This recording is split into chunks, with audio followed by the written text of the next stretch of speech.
All right, ladies and gentlemen, we are going to get started. We're just checking my microphone levels, and I guess they're okay. I want to welcome you all to the inaugural session of Secularism on the Edge, Church and State in the United States, France, and Israel. This is a 3-day conference at Georgetown University, as my guest says, yes, that Georgetown University, organized and conceived by the Program for Jewish Civilization. I first want to thank the two other organizers of the conference, Dr. Sarah Feinberg, who you're going to hear from at around 3:30, and Ms. Aurora No. And the three of us together conceived and planned and built the event that is going to take place over the next 72 hours or so. We also want to thank our co-sponsors. That would be the Center for German and European Studies, and of course, our good friends in the French department. Immediately after this event ends at 3:15, we will have refreshments, and then we will have a second public interview. We're going to change, we're going to flip sides of the Atlantic, as it were, and we're going to have a public interview with Professor Jean Bobreau, Henri Peña-Ruiz, and Professor Feinberg on the question of what laïcité is. Our goal over the next 3 days is to focus on the S word, the most maligned and misunderstood word, I think, in the American political lexicon, and it is certainly taking its share of heat in France and in Israel, where it is known as laïcité and chiloniyut, respectively. What is our objective? For those of you that are trying to figure out what are we doing here, our objective is to destigmatize secularism for scholars, policy analysts, and journalists by noting that it ought not be reduced to antichrist, nor sinister discursive formation, nor hellspawn of an oppressive enlightenment run amok. Once that task is accomplished, by all means, feel free to re-stigmatize secularism. We're not here just to praise secularism, but our idea is that there's general misunderstanding as to what the concept entails, and we thought this conference would go a long way in helping us clarify many of the merits and demerits of one of Western civilization's core political ideas. Okay, let's get to our guest. At present, we are going to begin with Dr. John Fia. He is a professor of American history and chair of the history department at Messiah College, which is a lovely campus, which I had the opportunity to visit. He is the author of 3 books. I'll mention 2 right here. The Way of Improvement Leads Home, Philip Vickers' Fithian and Rural Enlightenment in Early America. And the recent book, which has generated a lot of buzz, which is entitled Was America Founded as a Christian Nation? A Historical Introduction. He is an avid and insightful blogger, and I believe a few decades hence, cultural historians will recognize him as one of a wave of scholars who went out into the digital world and did the whole public intellectual thing. And I think we're going to see Professor Fia as a really, really important voice of his generation on these issues at the intersection of religion and politics. Ladies and gentlemen, without further ado, could we all welcome Professor John Fia to Georgetown University. Thanks for the introduction. Good to be here. Very kind of you to say. How was the ride? Up or down? Down, I take it? Or it was good. Good. Very uneventful, which is always good when you're driving from Harrisburg to D.C. So great to be here.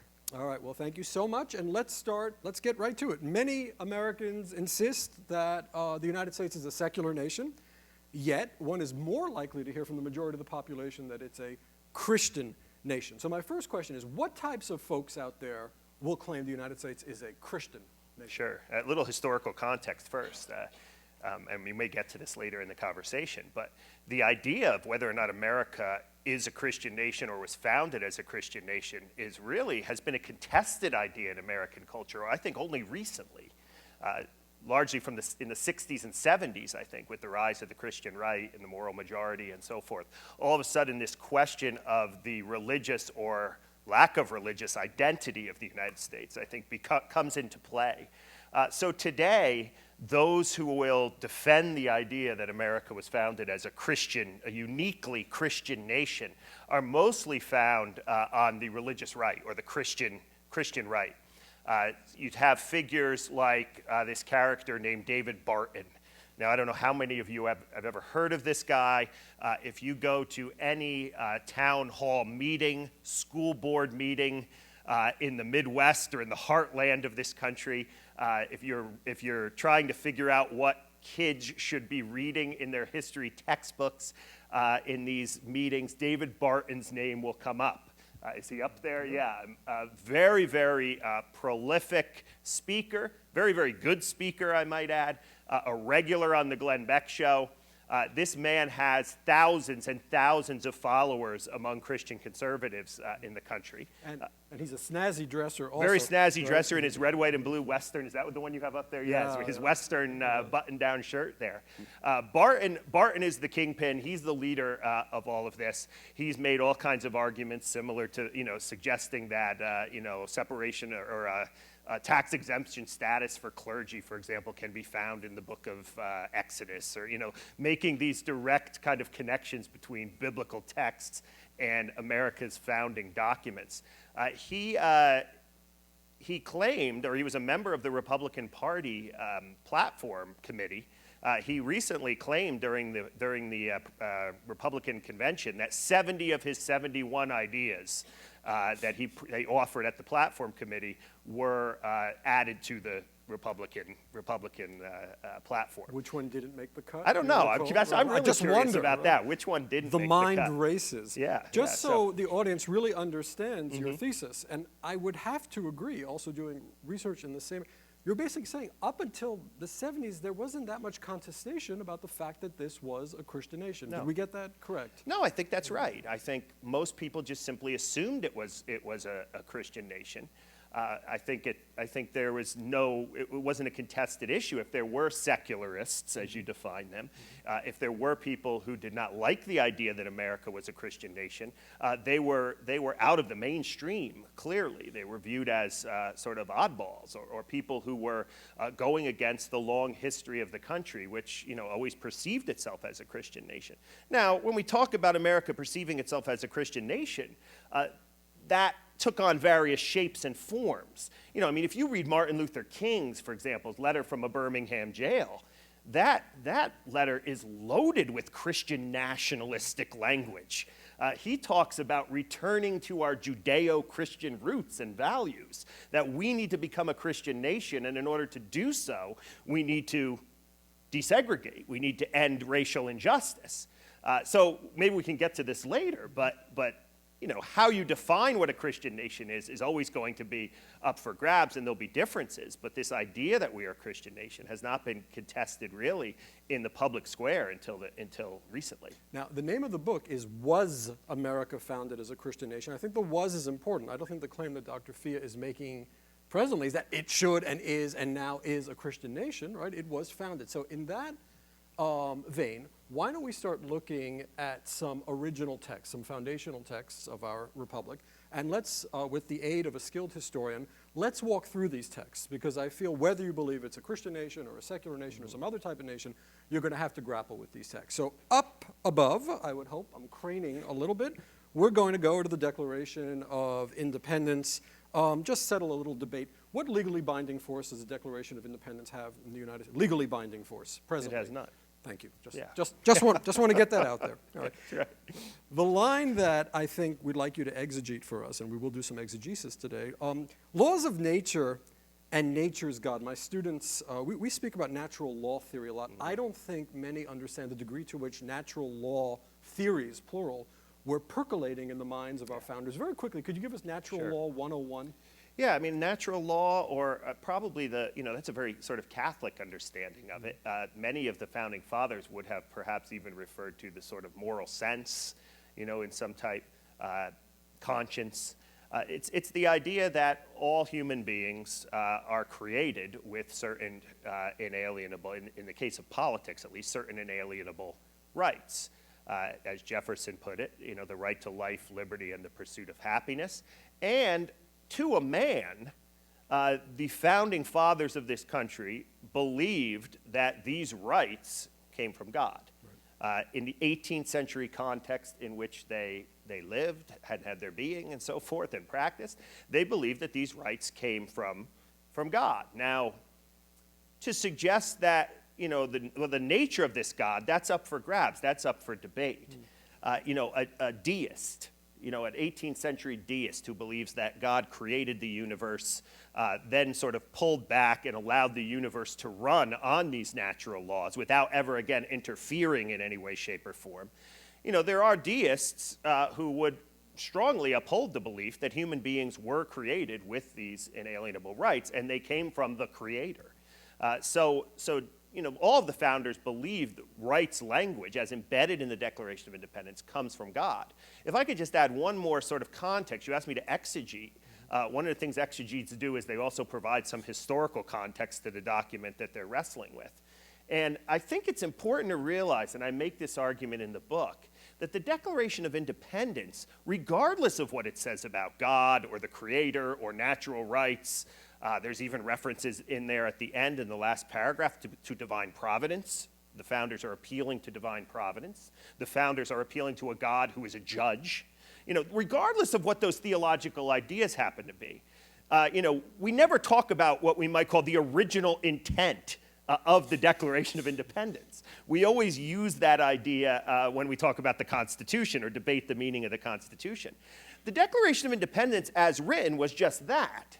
It was a declaration of independence. It was a public announcement to the world that we are no longer, the United States is no longer going, this new nation is no longer going to be under the authority of Great Britain. We are going to be an independent nation. Now, those first couple paragraphs which talk about those inalienable rights and so forth, they were a minor part of what the founders were trying to get across, Jefferson especially, when he wrote that document. Jefferson was not trying to make a definitive statement about where rights come from or what the relationship is between God and rights. These were things that would have been given throughout the British Atlantic world in the 18th century. But the text is so God-soaked, right? Yeah. It's God-pervaded in a way that the Constitution isn't. And I think current Christian nation enthusiasts are looking at all the God language. This is the point that I'm trying to make, Jacques. It's that language doesn't become a reality, it doesn't become important, that rights language, until abolitionists begin to use the Declaration of Independence in its first few paragraphs to oppose slavery, until Lincoln in the Gettysburg Address talks about 7 years ago. All of a sudden now he's appealing to that rights language. Now, today, again, this is a historian talking. I'm by training an early American historian. Today, the Christian right will refuse to acknowledge, or at least they don't pay any attention, I should say, to the original intent of what the document was for. And they have turned it into a document that, because of the references to God and the Creator, will somehow justify the belief that America was founded as a Christian nation. And is that because of this void in the Constitution? Tell us a little bit as we move to the religion clauses. Yeah. Tell us about the void in the Constitution. Well, first of all, it's simply hard to, I would just argue it's really hard to make a case that we're a Christian nation based on the Declaration of Independence. You could make an argument that the founders had some kind of theistic notion, that this is a God who is providential, this God intervenes, this God judges. But even deists could uphold some degree of providence as well in the 18th century. The Constitution now, as some of you know, my chapter in the book on the Constitution is called A Godless Constitution, ? The Constitution never mentions God at all.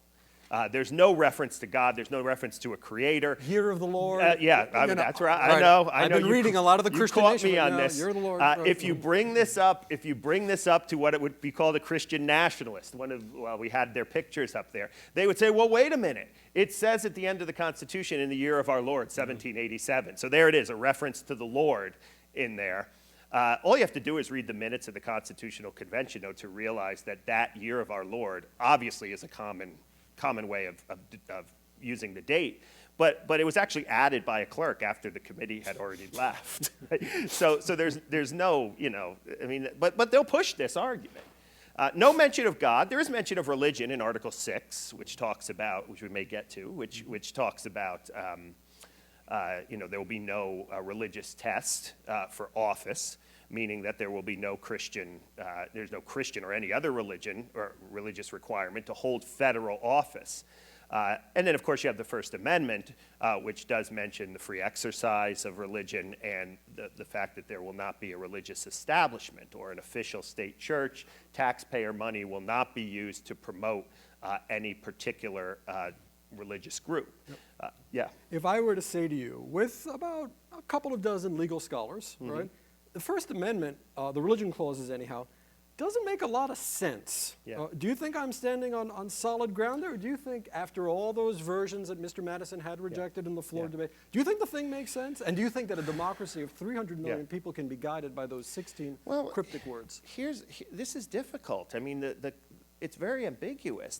Maybe ambiguous isn't the right word. It's very, very hard to figure out what the founders meant. Apart from the fact that they were operating in the disestablishment clause is a very radical idea for the 18th century. There is no other nation, maybe some of the Dutch provinces, that have this kind of disestablishment.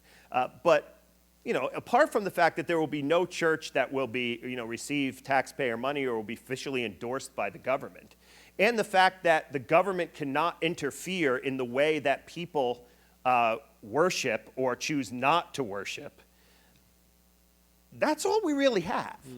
And we need to rely then upon, human beings who make up the Supreme Court to sort of interpret these things through the years. So, yeah, I mean, it is, and this is why it troubles me when I see Christian nationalists sort of drawing from this one clause so much material about, there's one argument that goes something like this.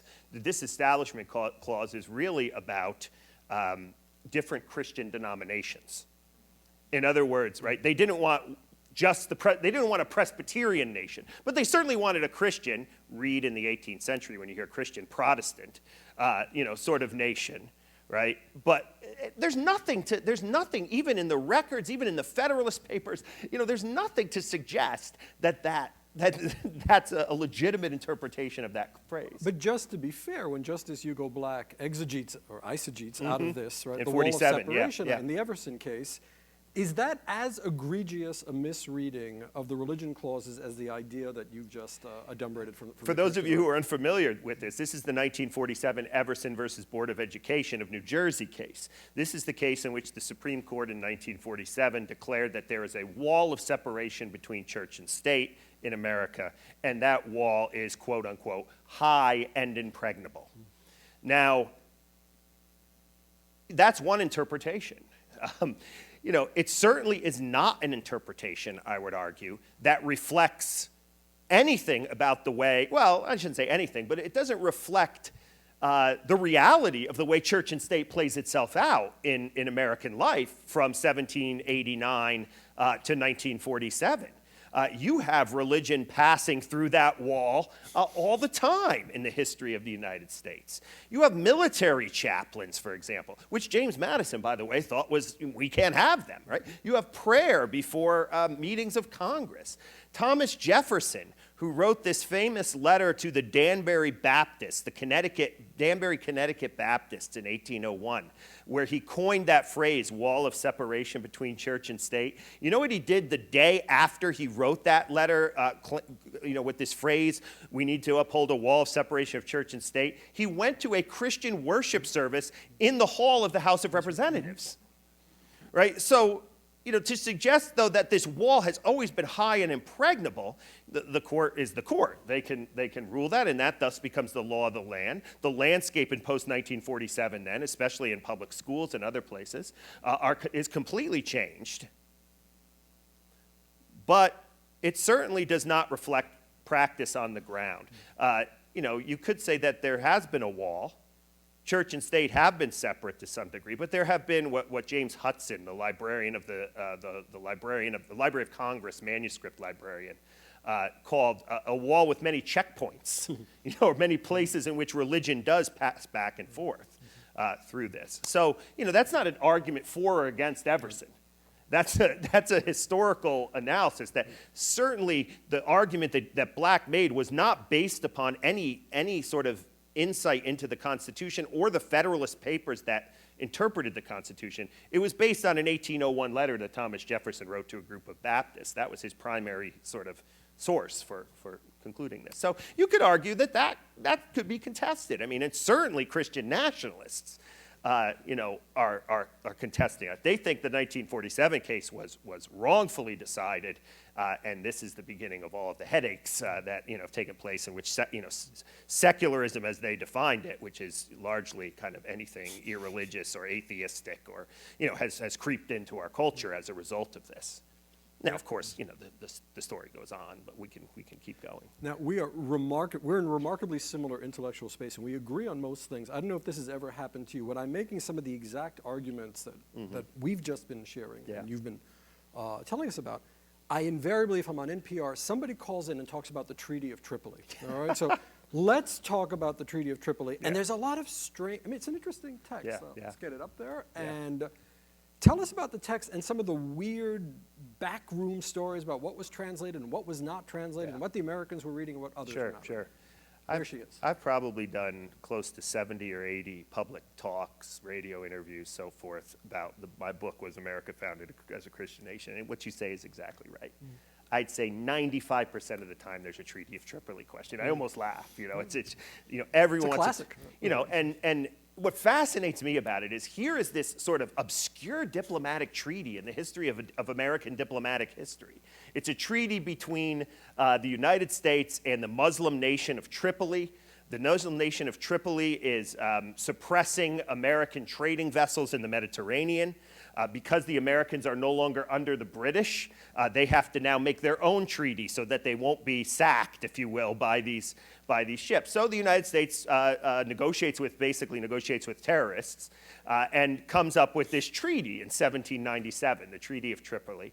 And in that treaty, there is this statement, and I'm probably going to have to read it, right? The United States of America is not in any sense founded on the Christian religion.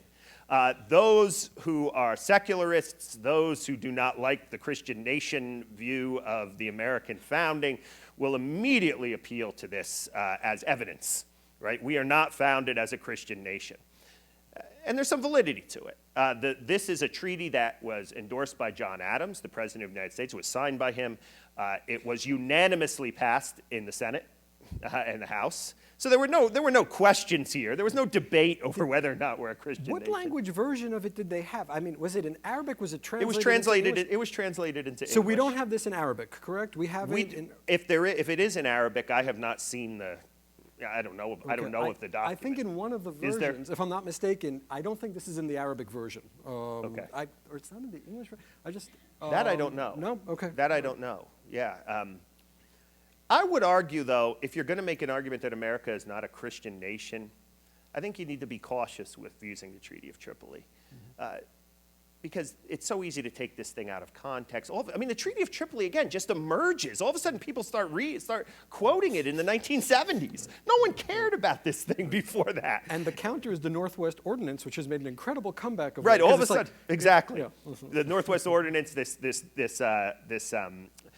a document used to settle what today is Michigan, Ohio, Illinois, Wisconsin, Indiana. And in there it says, the government must promote religion in these territories. Newt Gingrich loves that. Oh, yeah, all of a sudden, everybody wants to learn about the Northwest Ordinance now. It's made an amazing comeback. The Treaty of Tripoli, clearly it represents the idea, the First Amendment, right? We are not a Christian nation. There is no established church.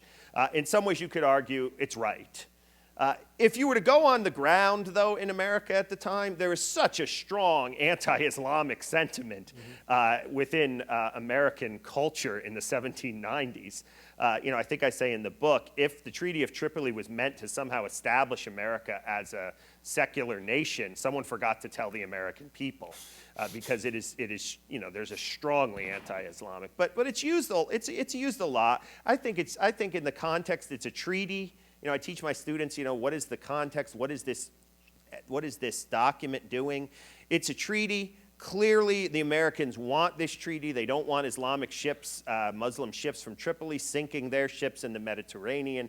So they don't want to offend them in any kind of religious way by saying, we are opposed to Islam and so forth. So in that context, it's hard to, I wouldn't stake everything on that, is my point, and it's kind of this one sentence sort of ripped out of context. Yeah. All right, so we're going to start edging into the modern frame. But as I reread your book, and I can't tell you what a pleasure of text his work is, if you are interested in scholars who can communicate with broad audiences in clear prose, the footnotes are in the back, right? You'll want to read Professor Fia's book. On my second reading, you had cited the Constitution of the Confederate States of America, which we're going to put up now. And I'll call it the New Yorker theory, and I refer to the magazine, The New Yorker. All right, this theory that we are reliving a battle in 2012, which actually began in 1861 or 1862 or even before. And the South has reemerged with a vengeance. They never accepted the loss, so on and so forth. So here it is in all its glory. This also is kind of an obscure text. Tell us a little bit about it, and does it resonate today in the South? Well, you are, by calling it obscure text, Jacques, you're tipping yourself off. You're revealing your Northeast, New York, For me, New York biases or Washington DC bias. is the deep South, exactly, as far as I'm right. concerned. Yeah. You go to certain parts of the country, this is not an obscure text at all. In fact, it's framed and hanging up in homes. The Confederate Constitution, and this is the point I was making earlier about, during the Civil War, both the North and the South were arguing that we were a Christian nation. They were arguing that for different reasons. But the Confederacy was making a clear argument that God was indeed on their side in this war. The Confederate States of America was indeed a Christian confederation.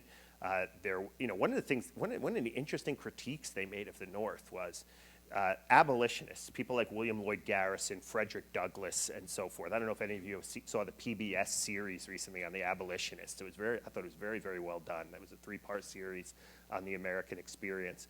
But most of these abolitionists were actually making arguments against slavery, not based upon the teachings of the New Testament as much as based upon either natural law, the conscience, right, the moral sense that all people are created with.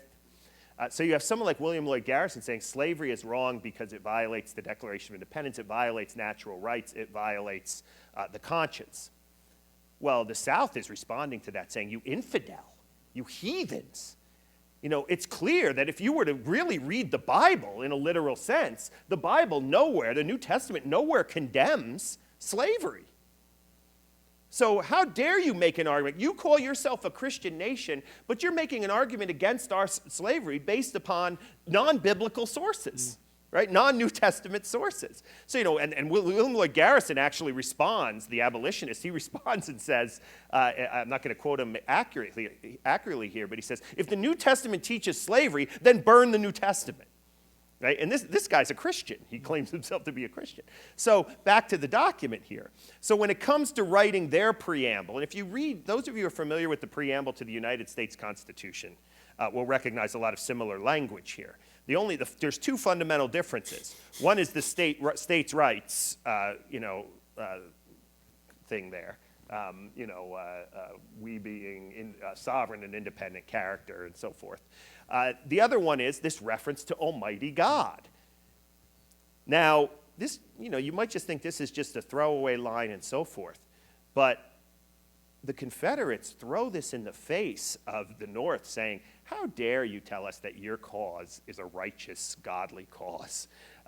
You don't even have God in your Constitution. And this sort of foreshadows some of these I think, silly debates between Christian nationalists saying, well, God's not in the Constitution, God is in the Constitution. If God was mentioned in the Constitution, then we would be a Christian nation, but he's not, so we have to justify why he's not mentioned. And it's silly. But just to show you the power of this phrase, after the war, there's a group of Northern ministers known as the National Reform Association.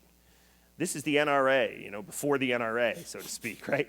The National Reform Association has one purpose, one mission, to have a Christian amendment added to the United States Constitution, right? An amendment that says the United States is a distinctly and uniquely Christian nation.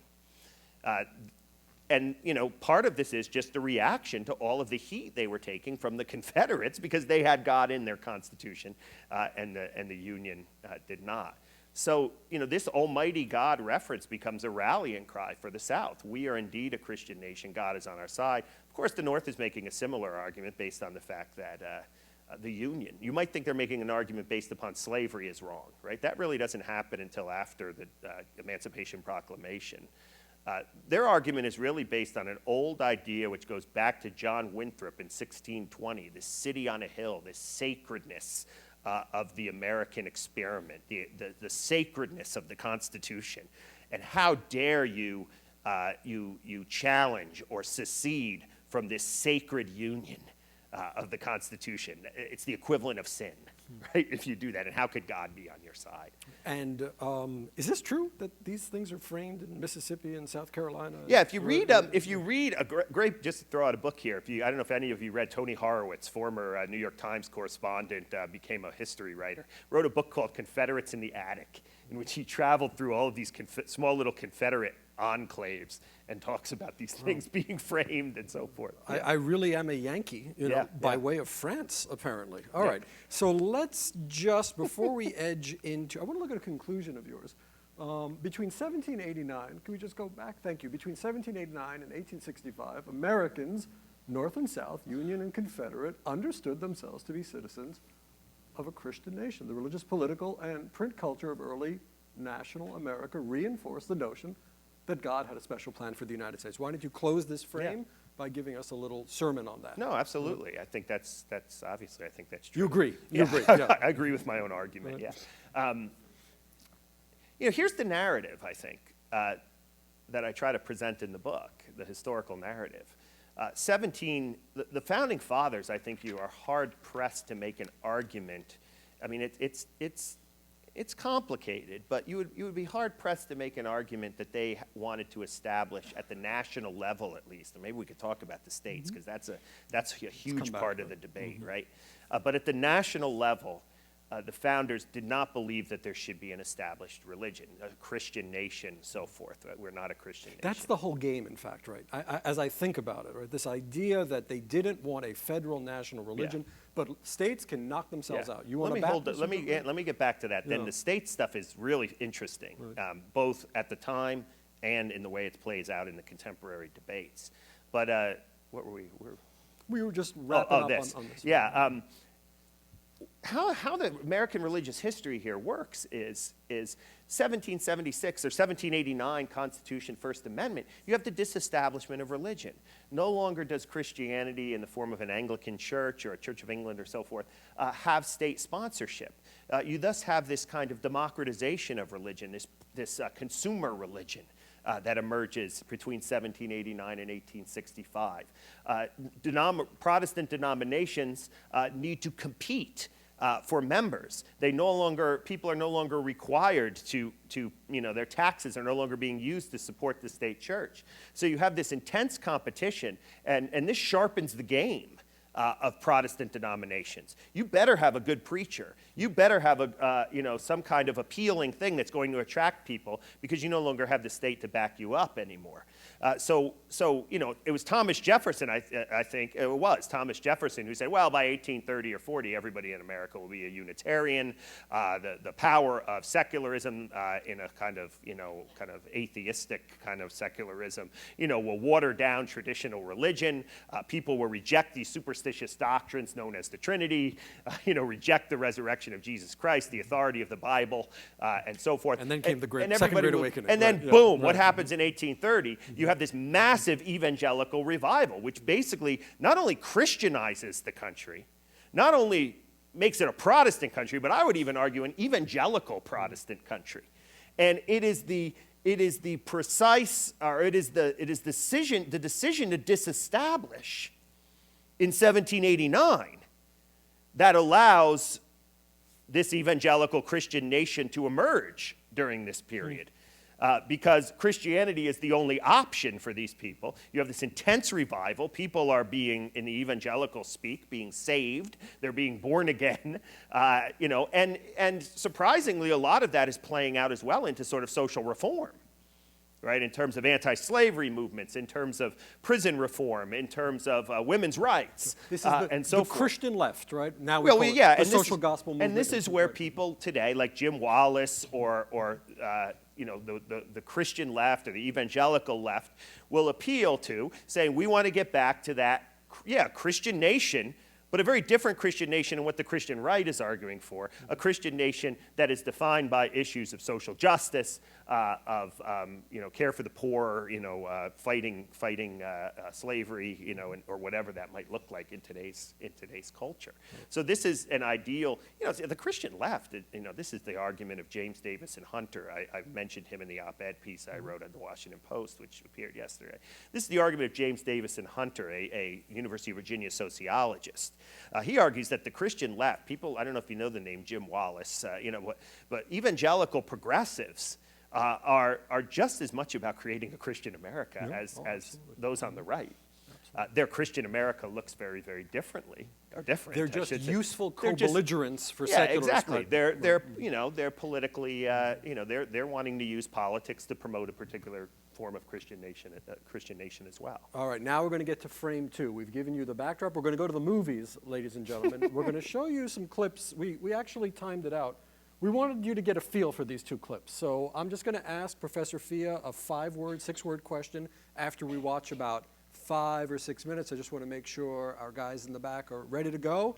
All right, ladies and gentlemen, we're going into the 20th century now. I present to you Senator John F. Kennedy at the Greater Houston Ministerial Association, speaking on September 12th, 1960. Maybe we'll cut the lights, crack out the popcorn. Here we go. And then we'll look at another famous Democrat right after.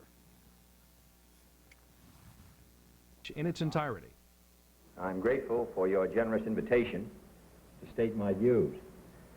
While the so-called religious issue is necessarily and properly the chief topic here tonight, I want to emphasize from the outset that I believe that we have far more critical issues in the 1960 campaign. The spread of communist influence until it now festers only 90 miles from the coast of Florida, the humiliating treatment of our president and vice president by those who no longer respect our power, the hungry children I saw in West Virginia, the old people who cannot pay their doctor's bills, the families forced to give up their farms, an America with too many slums, with too few schools, and too late to the moon and outer space.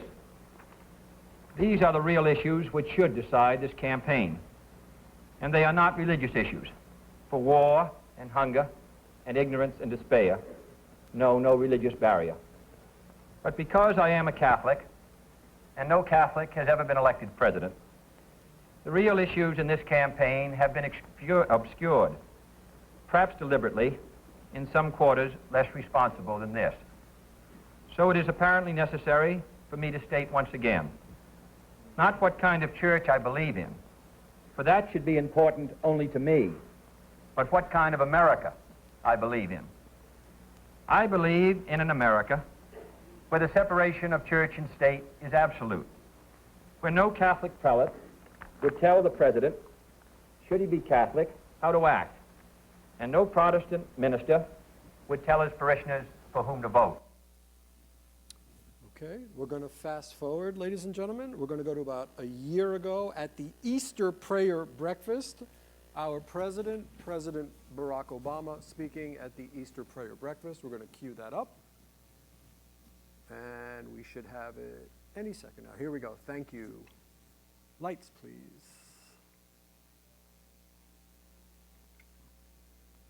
During this season, we are reminded that there's something about the resurrection.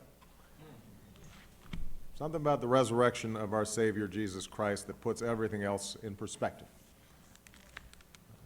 We all live in the hustle and bustle of our work, and everybody in this room has weighty responsibilities, from leading churches and denominations to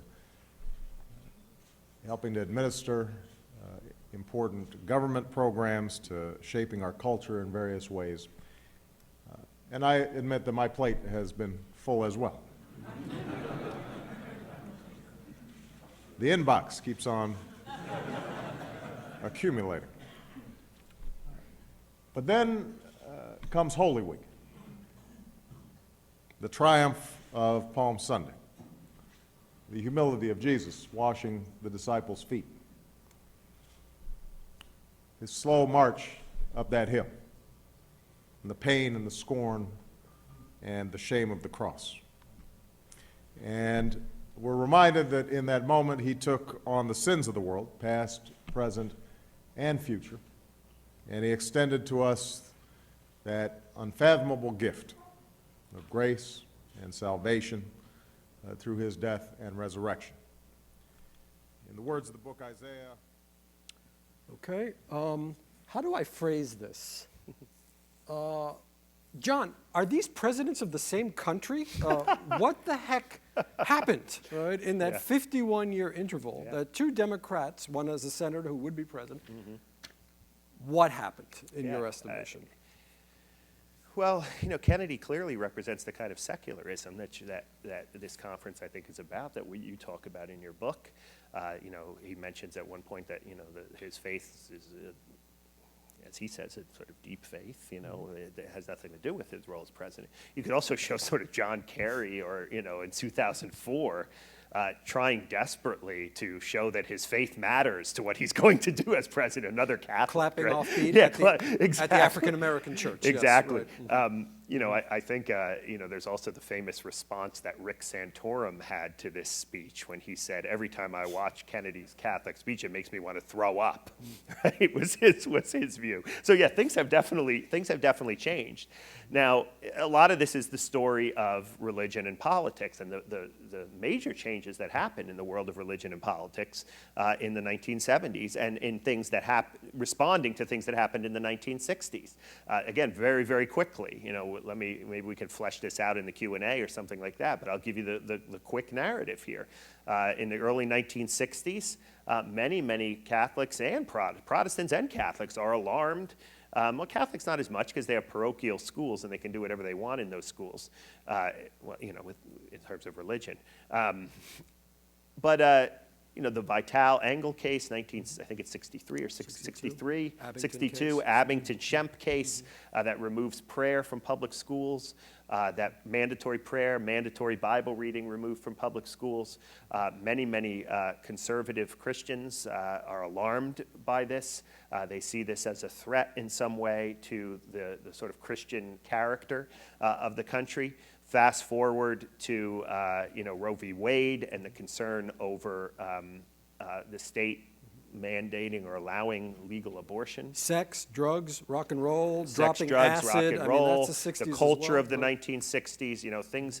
You could probably make an argument on that, Jacques, whether or not that represents the culture. You know, you have Nixon's silent majority too in the 1960s, but that's a historical point that we can debate. But certainly that plays a part in it. You know, 1976 is actually a pivotal year in all of this. You know, to get us from where, again, this is what historians do, right? We talk about change over time. That's what I guess got done teaching an intro to history class last night, where I was trying to get my history students to think about change over time. 76 is a huge year because you have Jimmy Carter, right? And he talks about being born again. And, you know, you have all of these American journalists scrambling to go talk to, like, Martin Marty or, you know, someone like that about, what is it? What is this born-again Christianity? What is this stuff?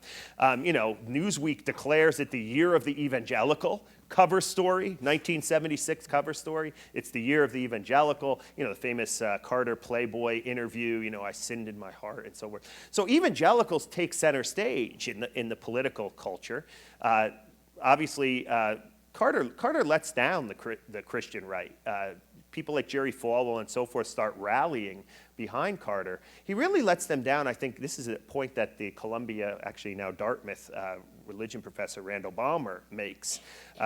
One of the things that Carter upheld was a Supreme Court ruling that required private academies in the South to desegregate. Right. This is associated with Bob Jones University, but also small Christian academies. They had to desegregate. This became, you know, a real sticking point, because the Christian conservatives, particularly in the South, said, you know, this is the government telling us how we should, you know, run our academies. And they lost faith for this and some other reasons, economic reasons, depression, gas lines, and so forth. If I could just add something, yeah. And you know this is Randall Balmer of Columbia, right? Yeah, he's now actually the chair of the religion department at Dartmouth. It wasn't the abortion issue that brought the conservative evangelicals into the culture wars. It was this case with Bob Jones University. University, Yeah. it was traditionalist Catholics Yeah. who were first outraged about Roe Yeah. v. Wade, Yeah. and then in a sort of Yeah. our common enemy, Right, we are right. friends because we share a common enemy. Well, they yeah, I teamed mean, up. Randy and I have some slight differences on this. He read the manuscript, he blurbed my book, and the first thing he said was, he thought I gave too much credit to Roe v. Wade. He thought it was all the Green-Connolly decision, which was this decision. 72? I think it's a little bit of both. I mean, I think I think it's not an either-or situation, but they're both important, I think. So you have this reaction to this. By the way, the Christian nationalism stuff emerges, 1976 bicentennial. All of a sudden, you have people like Falwell and others offering an alternative view of American history, which places God and the divine providence at the center. So this gets back to some of the other things we were discussing. Randall also, and I don't necessarily agree with him, he says that the disgust over the Nixon administration was a huge driver of Yeah. conservative evangelical Yep. reinsertion into Yeah. American politics. Is I that think that's correct? part of it. I think the corruption and so forth, the Watergate. There's a variety of causes at work here that mobilize evangelicals. Now, the point you're talking about the abortion question, there's abortion, of course, prior to 73 is going to be is largely a Catholic issue. It's not an issue for evangelical Protestants. It's not until evangelicals start thinking, led by, for many in this room, an obscure, but within evangelical tradition, a very popular figure named Francis Schaeffer, this evangelical intellectual who lives in this chalet in L'Abri, Switzerland.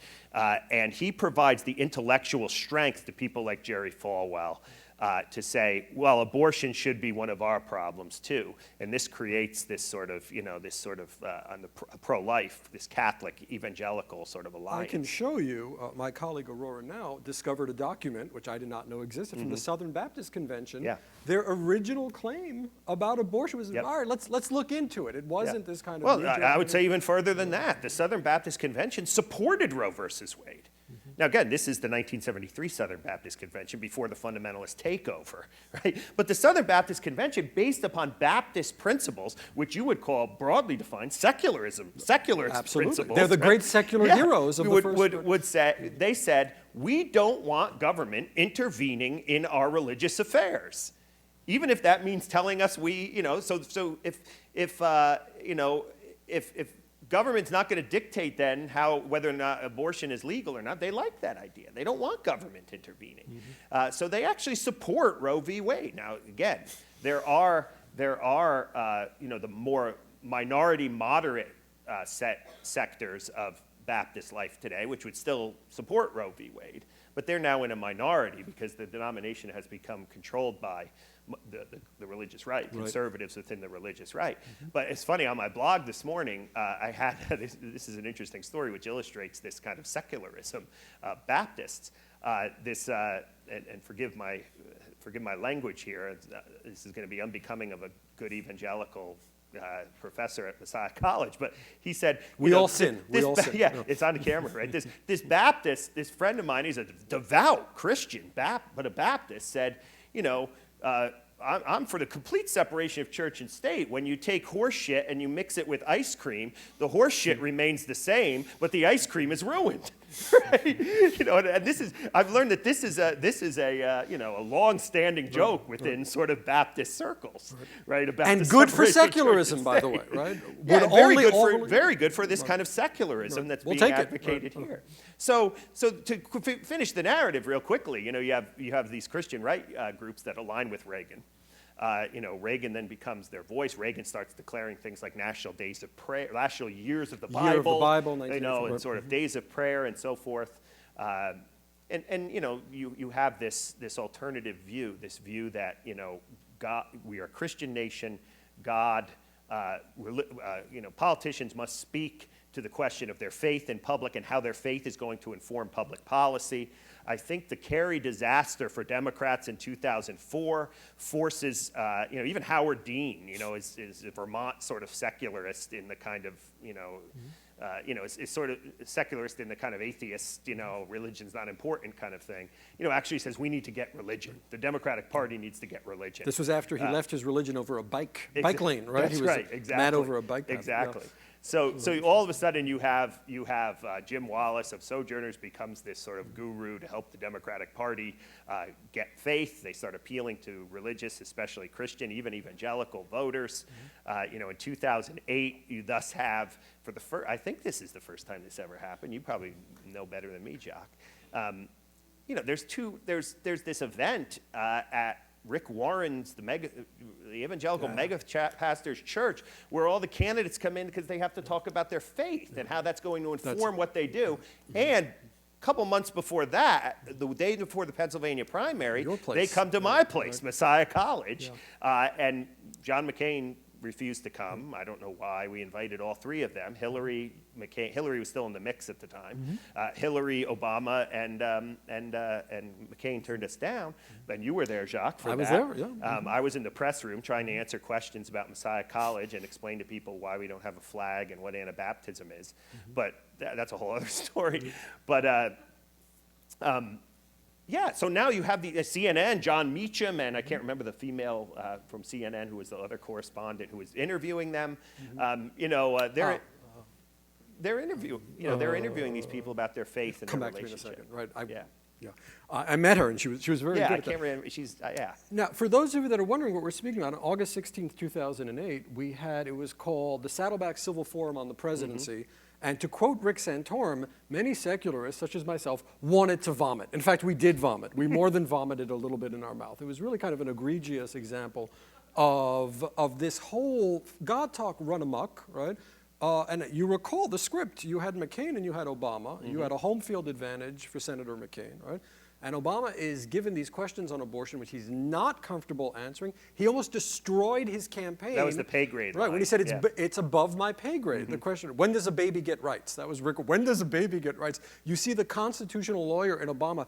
He's trying to figure out, what does that mean, right? When does a baby get rights, right? And then he says, it's beneath my pay grade. Yeah. If you looked at the polls, they plunge until September 16th, 2008, when the global economic system collapses. And this saves, like a deus ex machina, right? It saves his candidacy. Let me get to, as we start to wind down, and this has been, and I hope you will all agree, an extremely informative and illuminating conversation. You realize you're asking me as an early American historian. I'm dabbling in what I call current events. We all dabble. That's the Georgetown way. So my question for you is, when Christian nation enthusiasts hear the word secular or secular humanist, can you dig out some of the what are they hearing, right? Because secular folk think they're good, red-blooded, patriotic Americans, which I really think they are. What do the Christian nation folks think? I think I've already mentioned this. I mean, they think about aggressive atheists who have a particular agenda to try to remove anything related to religion from public life. Secular is always an adjective that modifies humanist. Now, as you define secular, you're defining secular. This conference is defining secular in a very different way. I would actually argue, as a humanist myself, in the kind of Erasmian Reformation sort of, I read texts and that kind of thing. I mean, I think it's a faulty view of the word humanist too, but it comes from Bertrand Russell, and suddenly you have an evangelical colleges and seminaries. Maybe not as much as Christian liberal arts colleges. I don't think we'd have a course like this at Messiah, but it's certainly seminaries and so forth. You have these evangelical courses in secular humanism. Let's explore these sort of philosophical roots of atheism. But it's diabolical. Absolutely. It comes from the devil. Absolutely. Yeah, it is a manifestation of the forces of evil, the devil, the demons, and so forth. And secular humanism is going to erode this Christian America, this city on a hill, to go back to 1620 and John Winthrop's famous speech, a city on a hill that has been promoted and propagated since that time. And it used to be Catholicism, right? That was the danger. Was that also, well, I mean, 1880, atheism would have always been the danger, right. But it didn't exist as they would have defined. Yeah, I always tell my students, and I think I say this in the book, good luck finding a 21st century atheist in 18th century America. Exactly. You're not going to find one anywhere. even the most skeptical of thinkers, Tom Paine, and Deist, others, not an atheist, would have right? believed in the existence of a creator God. In Without God, Without Creed, Turner says there might have been a dozen real yeah. atheists at the Oh, time yeah. of the founding. Yep. So let me ask you the final question, then we'll take some Q&A. Sure. And I feel more intelligent for having had this conversation Yeah. with you. 25 years from now, assuming we're both kicking around, the two of us, I want you to invite me, if you'd be so kind, to Messiah College. Sure. And I want to can come reverse this week everything. if you want. I'd Yeah, love to it's come. It's a beautiful campus, and the students seem swell. I actually spoke to them when I was there. Okay. On this issue, religion and politics, I'm going to ask you to prognosticate a little bit. What do you think, if we were up on this stage at Messiah, what do you think we'll be talking about 25 years from now? Sure. Secular America, Christian America, Yeah. irrelevant, nuns? Where's it? I mean, I'm hopeful. Now, again, some of you may not have any sense of what that means when I say hopeful. What is it? Hopeful for what? I think I said this in the op-ed piece I wrote in the Post yesterday. I'm a little skeptical about this whole term secularism catching on within Christian churches, especially of the evangelical variety. The Christian right has done such an outstanding job, in demonizing this word, that any kind of alternative vision of secularism is going to raise red flags. When I came, even at Messiah College, which is a self-consciously Christian college, I was telling some people today, it's in the Anabaptist radical Reformation tradition, so we are very skeptical of the kind of God and country language. We don't fly a flag on campus, these kinds of things, because of the traditional Anabaptist view that I don't come from an Anabaptist tradition, but but I've learned a lot from them. That the kingdom of God is always more important than the nation state, and they should be kept apart. So I just think this idea of secularism, you all have a lot of work to do. Right. If you want to make this a legitimate, if you want evangelical Christians, even I think of the story I was going to tell, some people were asking me, what are you doing at a place, what are you going to a conference on secularism for? If you read my op-ed, I made no bones about my faith. In fact, everything that Barack Obama said up there, the theological part of it, I agree with 100%. I could say I have some problems with the president using that language in his official capacity as the president, but the theology and the doctrine about the resurrection, and I believe that. You can. But you don't shove it down my throat, which is what I love about you. Well, right? You don't want me to believe. Well, maybe you do want me to believe. I think my faith as an evangelical, requires me to, try to win you to Christ. My desire would be to evangelize you. Me? Right. Yeah, and have and have you become a believer. I mean, now I don't believe the state should be doing that. I don't believe the government should be doing it, but I think in conversations over coffee and so, I want to talk about my faith. That is a core tenet of evangelicalism that may turn about half, maybe all of you off in this room. The difference is not, people are squirming and whispering now, right? I don't. They're trying to imagine me as an evangelical. Yeah, well, that's what they're that's trying. right, yeah. Right. But I think that this is something that has to happen at a sort of local level without government sponsorship, this is not a political issue. This is a tenet of my faith. And it's an act of love. And it's an act of love. It's not Yeah. an aggressive sort of attempt to. Again, I think this has to happen in a civil way. I think Christians need to be able to be in dialogue. Evangelicals, the Judeo-Christian tradition upholds, there's something about pluralism embedded within that tradition. We believe that all human beings are created in the image of God, and as a result have dignity and worth and value. So I'm happy working with people of all faiths or no faiths at all to promote the common good. And I think this, you mentioned 25 years from now, I mean, this is, I think, where a lot of younger evangelicals are moving. Now, again, This being towards a more civil, a more apolitical I've noticed faith in the world. Like Jim Daly on Focus on the Family, who blew my mind. Yeah. He gave an interview with Terry Gross on Yeah. NPR. Wow. Yeah. He's the reverse James Dobson. In a way, I right? think this is how evangelicals, I think, can embrace secularism. Evangelicals want to change the world. They want to be, as the book of Matthew in the New Testament teaches us, to be salt and light in the world, to be a witness for, what is good. And I think in the process, I think that's something that can be done without politics. We don't need to have a Christian nation in order to live faithfully in the world.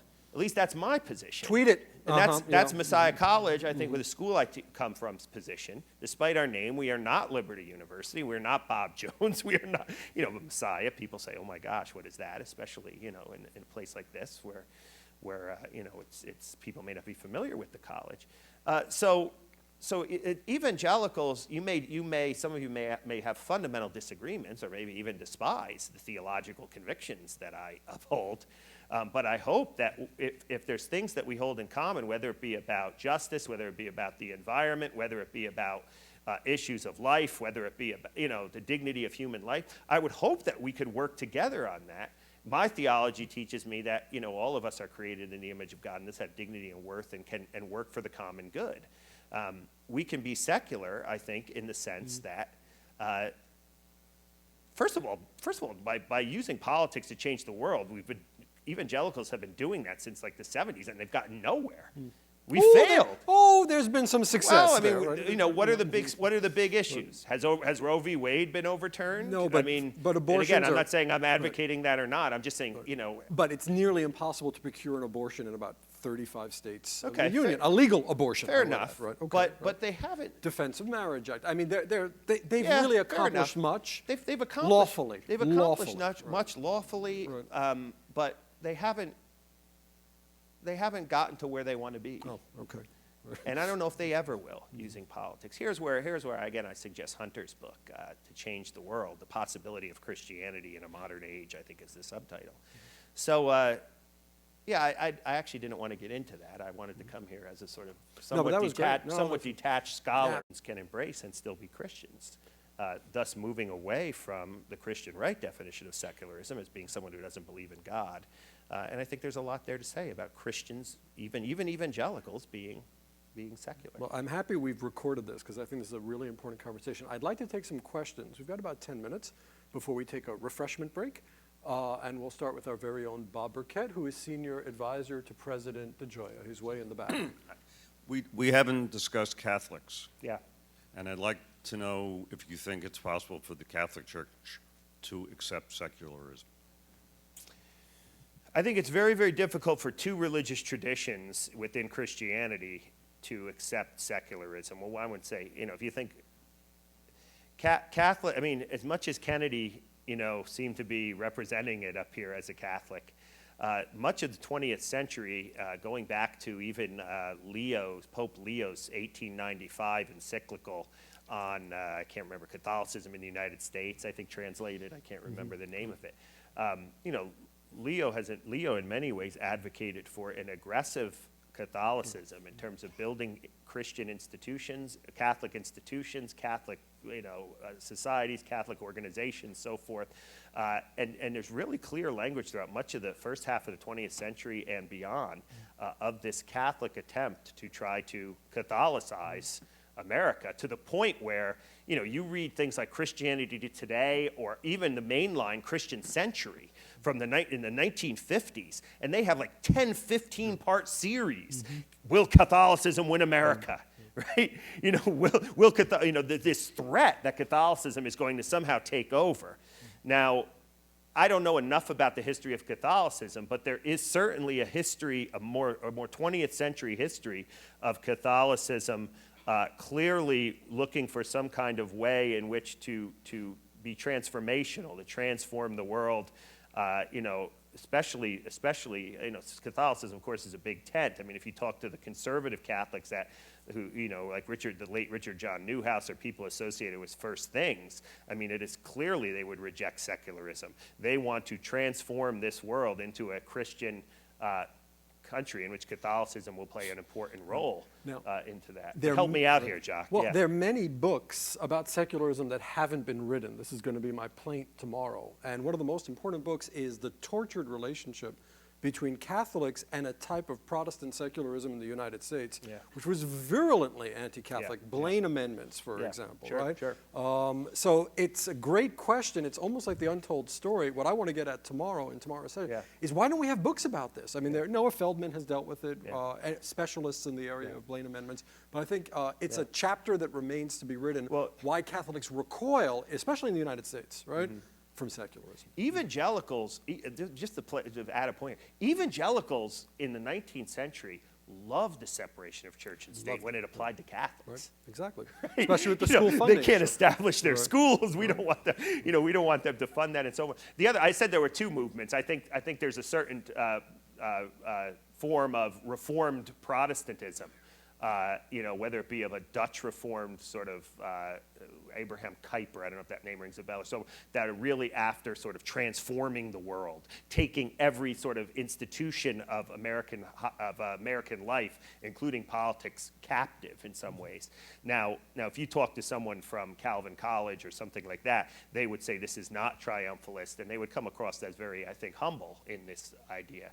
But there's, taken to an extreme, and you have people like Reconstructionists, Rousas Rushdoony, who is very, very influential in informing people like Falwell and so forth. This Reconstructionist movement that we must restore the United States to biblical law in one form or another. Again, for the camera, I'm not suggesting that my friends at, in the Christian Reformed or Presbyterian churches are Rushdoonians. But taken to an extreme, this idea of Reformed Protestantism has gone in that direction. Let's take another question. Thank you. Reverend Dr. Thistlethwaite, could we get a microphone as fast as we can? Just 1 second so we can have it for posterity, for all of posterity to... Thank you, Connie. I was looking at my Twitter, and Robbie Jones of Religious Opinion Research just tweeted 62% of Americans agree in his most recent study that God has granted America a special role in human history.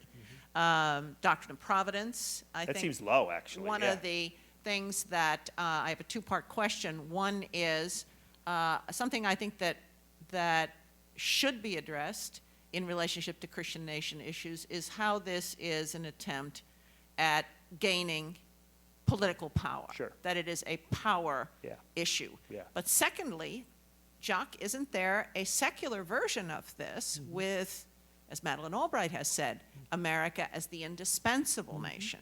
So how much does secularism trade on providence in foreign policy? Okay. You could take the Please. secularism one. I mean, I think you're exactly right. I think one of the reasons why there was a question in our script, Jock, that you didn't ask me about, what could Christians gain from secularism, or how could Christians benefit What could Christians from gain secularism? from Yeah, there you go. I don't know if I want to answer. I'll answer that negatively. I think because politics is ultimately about power, right? It's ultimately about power. As a result, the Christian tradition, I think, is one of being powerless.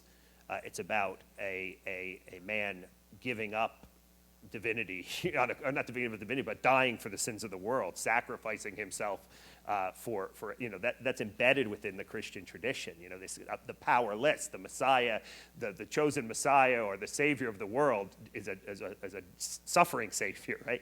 So for Christians, I think there's a lesson there. Why are we trying to change the world through politics, through power?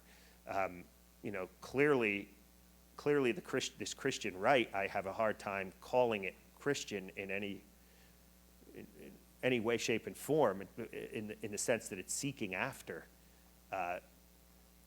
worldly power, if you want to call it that, right? And we know from Constantinianism, that's only going to damage the church. It's like the horse crap and the ice cream. The church is going to suffer. I think the Christian church loses its prophetic witness in the society when it becomes little more than the society itself. But now I'm talking, this is a message that I would give to my fellow Christians rather than to this group. And on secular, well, what I'm going to say is going to infuriate half the room. I think I got him pretty ticked Are off you ready? already. No. With the evangelism part. No, this is Georgetown. It's faith is very welcome here, right? Great, It's not Vassar after all, and thank God. Oh no, that's on a podcast. All right. Anyhow, we're not. Very quickly, I do think America is indispensable for complete. Yeah, you're giving me a strain. I really do, and I have all my French colleagues look. I really think it's a very, very special country with special possibilities and a terrible, tragic past. But I think there is something very, very special about this country in what it could be. And I think what it could be is something that very few other countries could be. And I feel I'm going to be pelted by rocks and garbage for saying that. But let's take what. Well, I don't know how much credibility I have to back you up at this point, but you know, I think you're exactly right.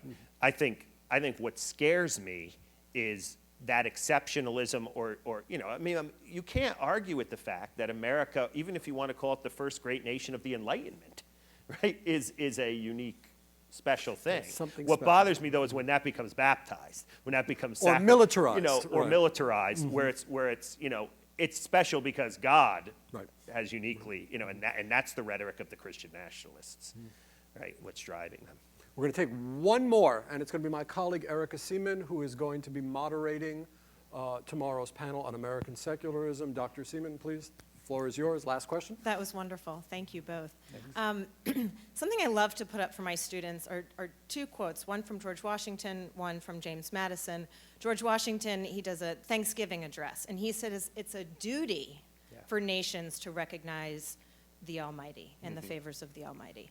Madison, on the other hand, he says that this is something that we should not do. Why? Because it sends this erroneous message of a national religion. So if we look into, and there's been lots of work done on the founders and how the founders are often lumped into this one group. So first question is, how do we reconcile differences with the founders when just in those two quotations we see a very secular view countered by a view that says that God in providence has played an instrumental role in who we are? Yeah, there's a lot of ways I could answer that question, and I think about that question a lot. I don't allow my students in my early American history classes to use the term, especially on relation to, and when it comes to religion, to use the term founders as if they were some kind of unified group. You know, this is where being a historian helps me, right? The complexity of the past. The idea that we cannot sort of try to take our presentist agendas and superimpose them on these founders as if they spoke in some kind of unified voice on this. You know, even in, you're right, I'm actually speaking Friday at the George Washington Masonic Memorial celebration for George Washington's birthday. I'm one of 3 speakers, so I'll be talking about this very thing, Washington and religion.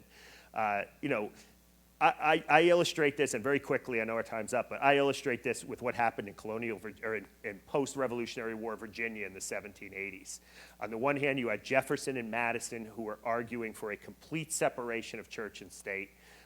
Religion will have no role whatsoever with government. Government will not sponsor religion. But then you have Patrick Henry, give me liberty, give me death, remember him? Who's arguing for a general assessment of religion. In other words, the sheriff will come into town, collect the taxes, and then distribute those taxes equally to the various different Protestant denominations. This is still government endorsing religion, but, you know, and here's the irony of it. It's like voucherizing. It's yeah, like exactly. the Simmons case. And, right? and it's only for Protestants, and if you don't have a church, your money goes to help the poor. But here's the great irony of it all, right? Who wins that battle? Madison and Jefferson, right?